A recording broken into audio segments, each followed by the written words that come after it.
Hey everyone, it's Graeme Street, and you're here with me for probably my last vlog before I head out of here for British Columbia, which is Thursday. Today is Tuesday. I can't believe it's already here, but it's game time to pack this Jet 9 RDO up. And before I do, I wanted to show you really quick the rig, how it's set up, what I'm bringing with me, and just go over some of the porn-like stuff that I know that everyone likes. So this is a Jet 9 Carbon RDO. This is now called the Jet 9 Carbon. For those of you that don't know, Niner has released now a new version of this bicycle. The major changes they have made, and I think rightly so, are going from a 135 dropout in the rear, which uses a normal skewer, to a 142. This allows for a little bit stiffer rear end. If I had any complaints with the bicycle at all, which I have very little, it would be to stiffen up just that rear end just a little bit more. A better connection between the wheel and the rear triangle is always a good idea, especially for a full suspension mountain bike. Those of you that don't know, I bought this bike last year. I'm mostly a single speeder and hardtail at heart for the past 6 years of mountain biking. So making a move to a 29-inch full suspension bike took some adjustment. In fact, so much so that in the first, I think, 2 rides, I hated it. I wanted to sell it. In fact, I had put it up for sale to my customers and listeners. It just wasn't for me. I didn't want to make the switch over to from hardtail to full suspension. But fast forward to February of this year, making the decision to go to BC Bike Race, a 7-day mountain bike stage race, as you know, basically 80% single track. You're going to want to have, in fact, basically mandatory, if you will, for most of us, to have a full suspension bicycle. No better choice, to be honest with you, than probably the Jet 9 RDO.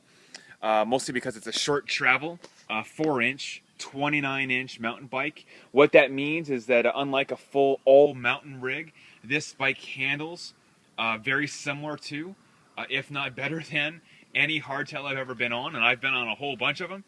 All it took really is kind of dialing in how I set up the bike. Originally, I had it set up like I do my hardtails. That means that I had over 100mm stem, which is now reduced to what am I on here? I'm on a 85mm stem now, so significantly shorter through the cockpit. I've lengthened the bars out to the same length as I run with my single speed, so I'm running, 720mm across. And that has really helped out with the front end. That and the other change that I made is that I went to a SID, RockShox SID RLT fork. And I've had a little bit of problems with this fork. Without going into too much detail, I was pumping up, I think, the pressure too high. Again, I like everything rigid and stiff. Coming off a single speed, rigid hardtail, it's just normal for me to want to get a natural response from the bike, especially being a road cyclist at heart. So I was running my old forks too stiff, and that was causing the front end to be very twitchy. This is a fast front end bicycle, so those of you that want to think that a 29-inch full suspension has to be slow and clunky in the corners, let me introduce you to my friend, the Jet 9 RDO. This thing is hyper quick in the corners. In fact, if anything, for some of you coming from more of an all-mountain background, it will be a big change because this bike handles more like an XC bike. When I made the shift to the RLT fork in the front, I saw major improvement with the bike handling, and the other big thing that I made a change to was my wheels. We're going to go over that here in a minute when I review the Mavic SLRs. In general, the bike handles like a rocket ship, just as they sell the bike as a jet. This really is the fastest bicycle I have ever been on, faster than any hardtail I've ever been on, faster than any single speed I've ever been on. Obviously, the engine has a lot to do with that as well. But once you dial this bike in for you, or any good full suspension 29-inch bicycle, it glides over everything. It takes corners like it's on rails. I mean, I know we hear that pun, again and again, but this bike really does. This bike is better as a bicycle than I am as a rider. Let's put it that way. And I think ideally, as a mountain biker or roadie, you want a bike that can supersede your ability. And the reason for that is that it's constantly pushing you to push your ability further. And this is one of those bikes that when I get on it, I want to do stuff that I could never do before. And that's a pretty great sensation. I'm hoping when I go to British Columbia, that's going to pay off in spades. Let's go over just some of the details here. Niner did internal cable routing, which is a love-hate relationship both with myself and pretty much everyone else. That means that the cables run from the shifters through the bicycle and then spit out here in the rear end. Now, one thing that Niner has done that is a big change is the outlet. It's kind of hard to see here, but basically the rear shifter cable was a nightmare before this little upgrade. See that little piece of plastic sitting out right there? That's a little tube. That allows me to run full cable housing now from the front all the way through the bike. So not just the cable, but the cable housing as well, which is the big deal here. And then protect it from mud and gook coming through here, which was not there available before when I got this first bike. So if you're getting a new Jet 9 carbon or RDO, know that one of the big faults of this bike was the shitty shifting because of the internal cable routing. That has now been solved with the ability to run full cable housing. Now the rear shifting is a dream come true. So kudos to Niner for listening to their customer and really delivering a very important asset, which of course is rear end shifting. Speaking of rear end shifting, I'm running SRAM XO pretty much throughout. I also have SRAM XX. I actually think the XO is the better group set, if you ask me, not just for value or money, but for overall wear and tear and reliability. It's just been a better overall group set for me. I run SRAM pretty much everything, and granted, you know, it has its ups and downs, like any group set, but in general, I'm very used to it and probably would not run anything else. I made a switch for the rear derailleur to the XO Type 2.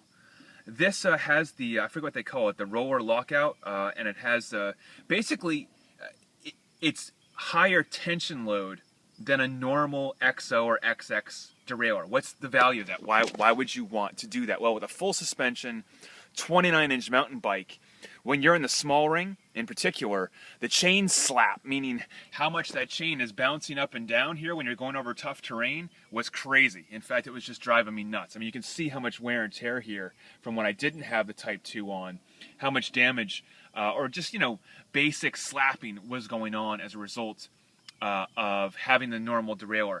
The Type 2 derailleur, which I think you can buy, I bought this independently from the group set, has made a world of difference. I mean, it is so taut that you can, when you go to take your rear wheel off, there's a lockout feature. You see that little lock bolt right there? There it is, right there.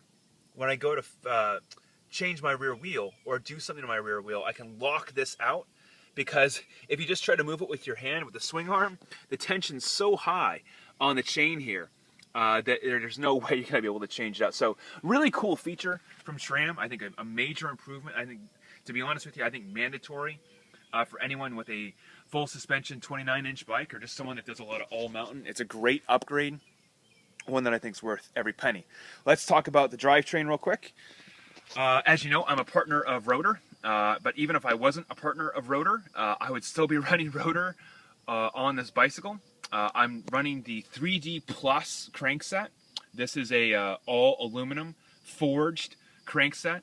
Again, as you've heard me state before, and I'll keep repeating it, especially as a mountain biker, alloy is the only way to go. I've had so many carbon cranksets, which are great. They're light, they're pretty at first, but they get the shit kicked out of them out there on the trails.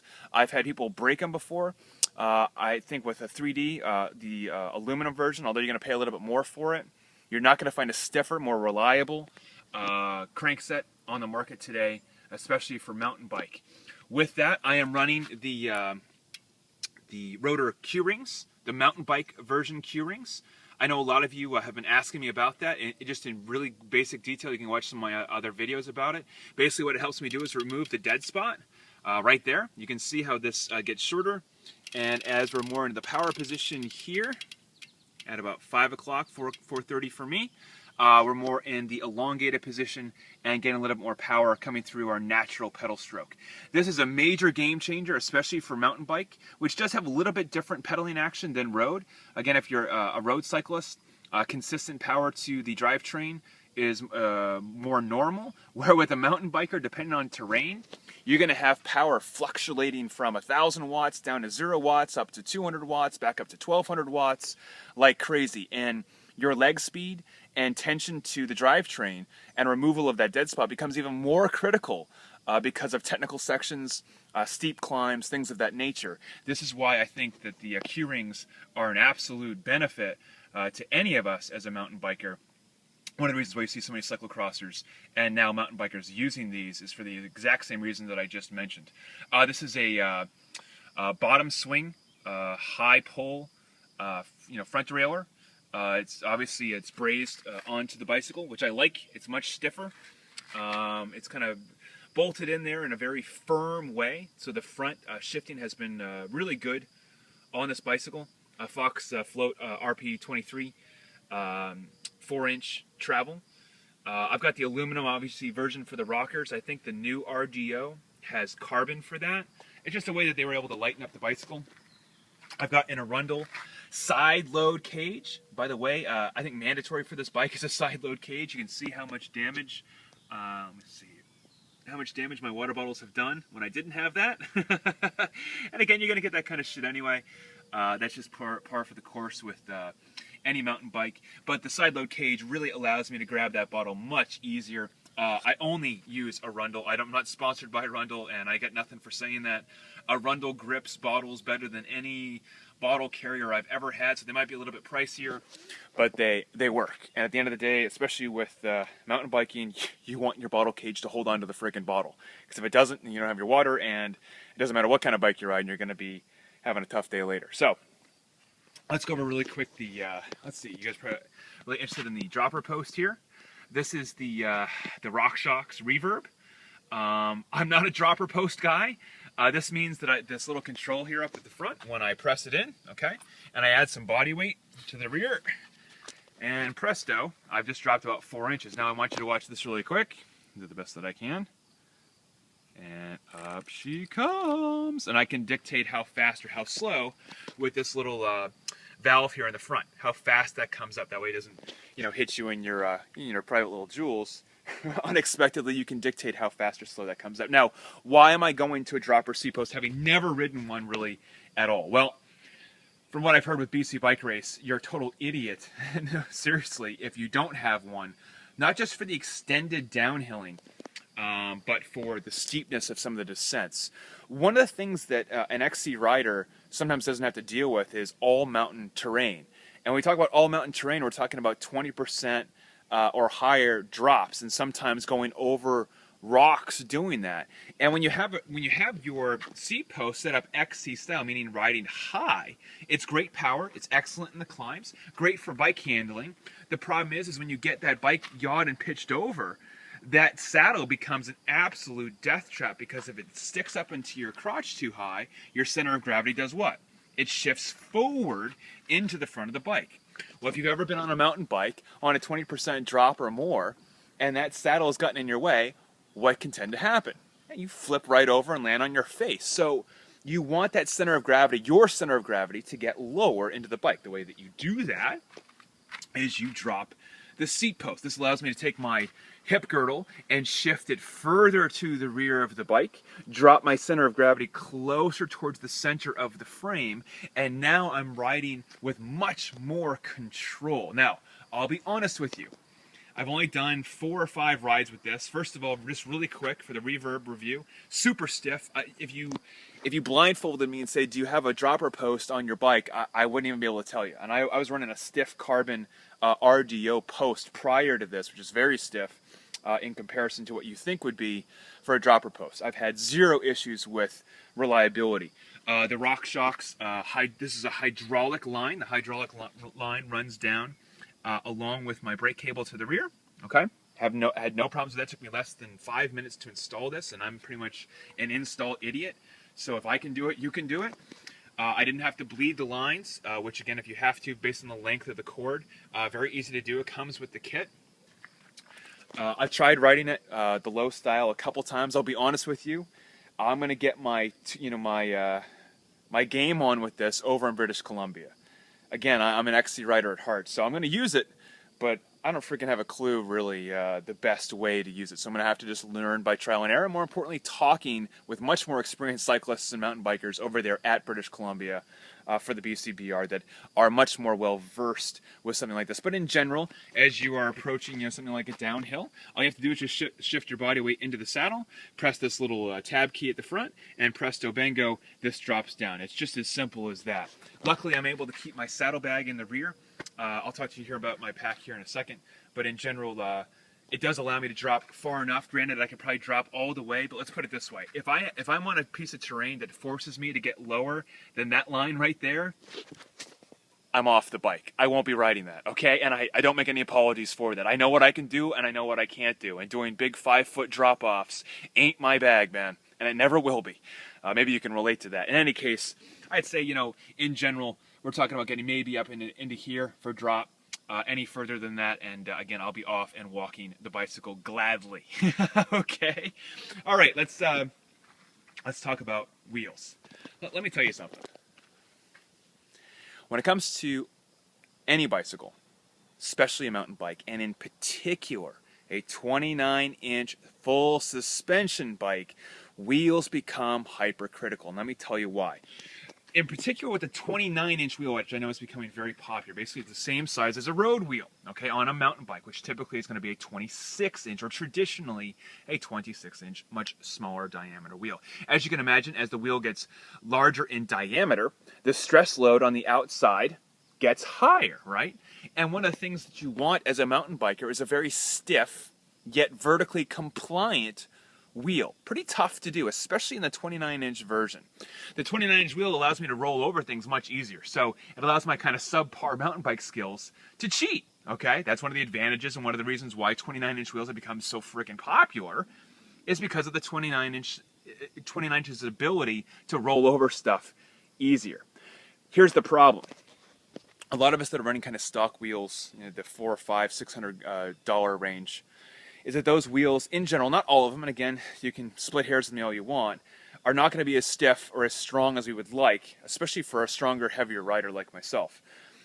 When I was riding this bike, originally I was riding on a custom set, so before you criticize me, a custom set of Chris King hubs, okay, like the gold standard and everything, with stands, arch, rims, I think 32 laced spokes. So a pretty beefy setup, heavier than what I'm riding right now. But they still weren't stiff enough. So when I was hitting tight sections, especially in the front end, rocky rock garden sections, the bike wasn't handling as quick or as confident as I would like. So I wanted to do a wheel upgrade. Again, if you're ever going to put money into a bicycle, always look into the durability and the lightness or strength of the wheels first. Especially on this particular rig or a 29-inch full suspension of any brand, wheels are going to make the biggest noticeable change. So I did a lot of research. What wheels am I going to buy? My first look was going into a carbon setup. One of the reasons is that I really wanted a very stiff wheel set, but at the same time very vertically compliant. And although carbon is kind of taboo in mountain bike, especially for wheels up until now, they're light. I mean, you can get, I think the Roval controls are like 1,550 grams, which is like road light. You've got, the American Classic carbons, which are, I think, 1,400 grams, so lighter than a lot of road wheels, and there's a lot of different versions and opportunities there. Now, after all my research, I decided to go with the Mavic SLR 29-inch wheel. I've ridden Mavics for years now on the road. I've got a pair of SLs from, 2004 that I'm still riding. That's, 9 years. I've beaten the snot out of them. One of the top criteria I have for wheels is simple. I don't want race wheels versus training wheels. Bullshit. I want wheels I can knock the snot out of and are light and strong every single day no matter what I'm doing. I think the idea of the race wheel is total crap. I'll be honest with you. And the reason why is simple. If you're not riding harder and beating the crap out of those wheels more during your races, then you're not racing hard enough. And if that's the case, then why do you have to switch wheels between your training and your racing? So I think most of us probably are in the same department where I want a wheel that I can rely on day in and day out without having to constantly switch, constantly change over. What a pain in the ass. So I went with the SLRs. Now they have a little bit smaller bead or rim width, if you will, than most tubeless wheels. These are 19 millimeters across, where a lot of the new ones from other manufacturers are in the 22, 23, I think even up to 24 millimeters across. A lot of different reasons for that. I decided to take my chances with Mavic with this particular setup. They were right around the right weight for me, just under 1,600 grams. They came mountain bike tubeless ready. I only run tubeless, meaning that there is no tube in here. It's got stands sealant, which is what I use.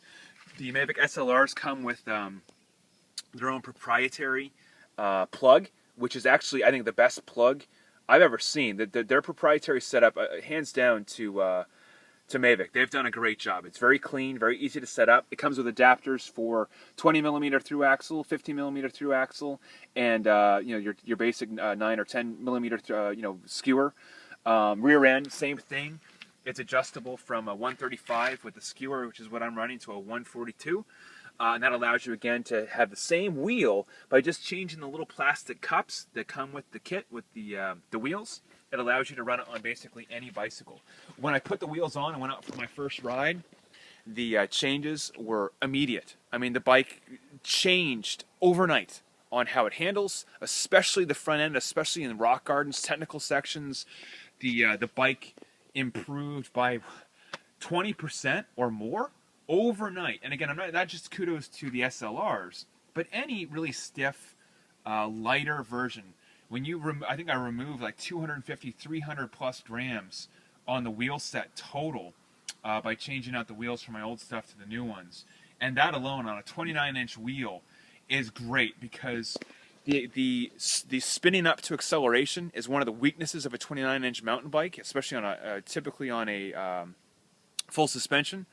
So when I moved over to these wheels, the spin up to speed was immediate. Comparable to a 26, or just comparable to a road bike even. The bike just hauls ass. And it was a little bit sluggish before with the heavier kind of, I don't want to say clunky wheels. The Chris King makes good stuff. I haven't had as much luck with Chris King as other people have. But again, that's wheels. I mean, one person's, golden child wheel could be another person's death trap. It takes some time to figure out what works for you and what you want. So again, this is not a pitch for Mavic. I don't work for Mavic, and I could care less. What I do care about is helping you understand that having a lighter, more durable wheel set makes a huge difference on this type of rig. I am going to be running for tires. Again, probably one of the most important things other than wheels is tire selection. And this goes even more so for mountain bike. Why? The tires you choose, the pressures you choose to run them at, dictates the ride quality of the frame. Meaning that if you have a fantastic frame, a $10,000 frame, but you got crappy wheels and or crappy tires, you got a crappy bike. Does it make sense? If you have a piece of crap bike, like a $1,000 frame, but you have good wheels and good tires, guess what? You've got a good bike. And that's how it works with mountain bike. And most of you that have been mountain biking long enough, you know that already. Tire selection for BCBR. I'm going with the Specialized Control Captains. Now, this is kind of an all-purpose tire. I just got off the Maxxis Icons, which I've been running early part of the season. Super light, 540 grams per tire, which is very light for a mountain bike tire, especially when you're running tubeless.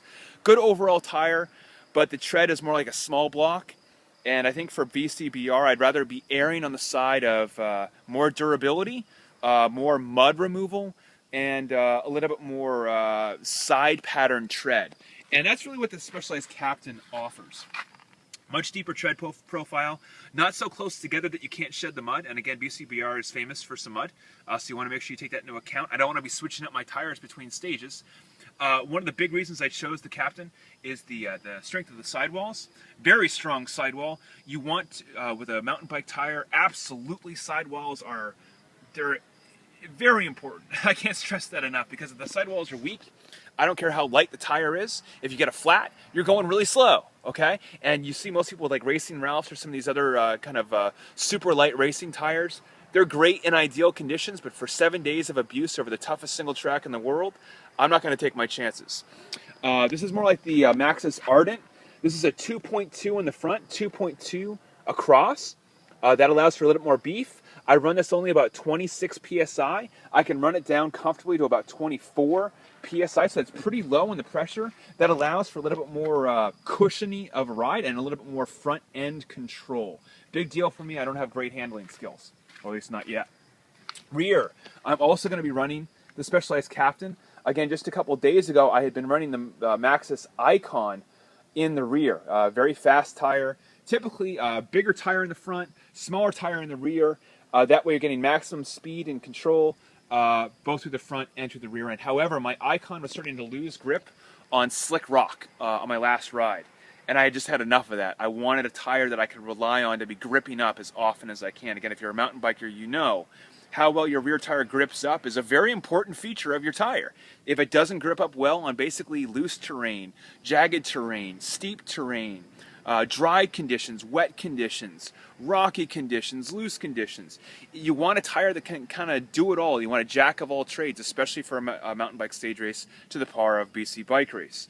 The Captain, I've only been out on for 2 rides. I'm not going to lie to you. However, I've spent enough time on the front end with the Captain that I'm not too worried about it. In fact, I went mud bogging yesterday as well as some pretty steep climbing for about 90 minutes. You can go look at my Strava account to go check that out.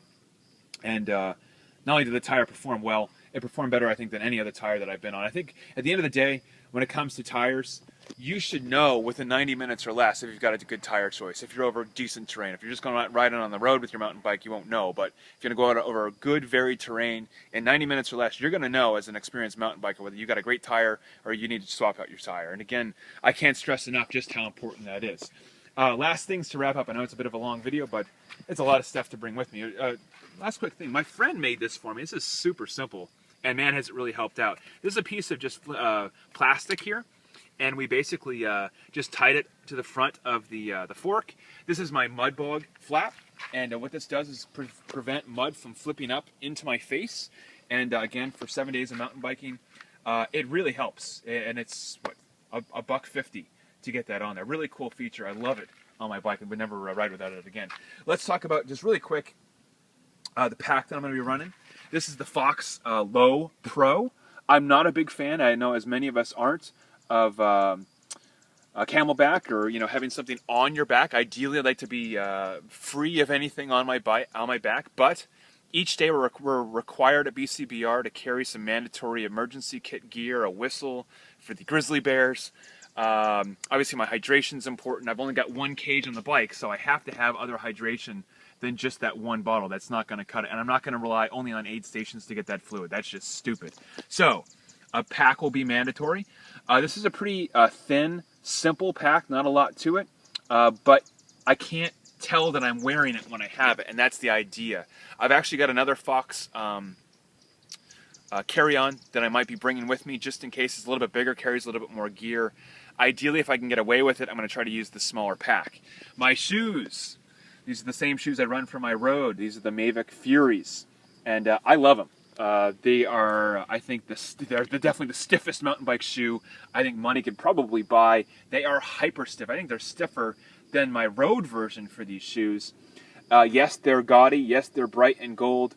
That's one of the reasons that I got them, is that I do like to be seen when I'm on the mountain bike, and that's not to showboat, but because I ride solo a lot by myself. I do a lot of enduros here around my home, so out on the road, in the trails, I'm not very visible, and these shoes, you see them, period, and that's one of the reasons why I picked that color.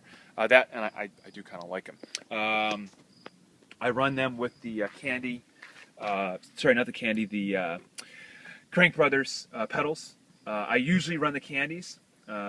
These are the egg beaters. You can see they get a little bit of tarnishing on them, which is unfortunate. This is the titanium spindle. They're super light, I think 230 grams for the entire set. I do like that. Obviously, again, like anything else with weight, this is where the angular weight comes into play, is between the wheels and the crank and your feet. So the lighter and stiffer these areas are, the less effort you have to apply into the bicycle to get it to go. There's no mystery there. Lighter shoes, lighter pedals, makes a difference. Now, if you're going out for like 3 hours, not that big of a difference. You're going out for 7 days, day after day after day, a couple 100,000 pedal strokes, yeah, it's going to make a bit of a difference. Okay. Hopefully that answers a lot of your questions. If you got any other questions, let me know. I just got the new radar locks from Oakley. I ride Oakley pretty much exclusively. Usually I ride the Jawbones, which I love. But the Jawbones have a bit of a blind spot there at the bottom, where the radars have a little bit less of a blind spot. I wish I had gotten the photochromic lenses that change with light, so more than likely I'll have to be putting these up on my helmet quite a bit there in the jungle, the rainforest, if you will, of BC. BR. If you got any questions for me, I'll do my best to answer you, but I can't get to everyone's stuff, obviously, especially when I'm leaving now. I'll be updating you. Next video you will see of me will be in British Columbia.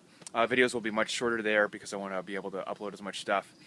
And I'll be updating you as much as I can with the races.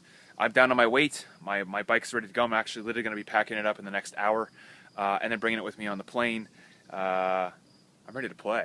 And I think my jet is ready to play as well. Super excited. I'll talk to you soon. Bye.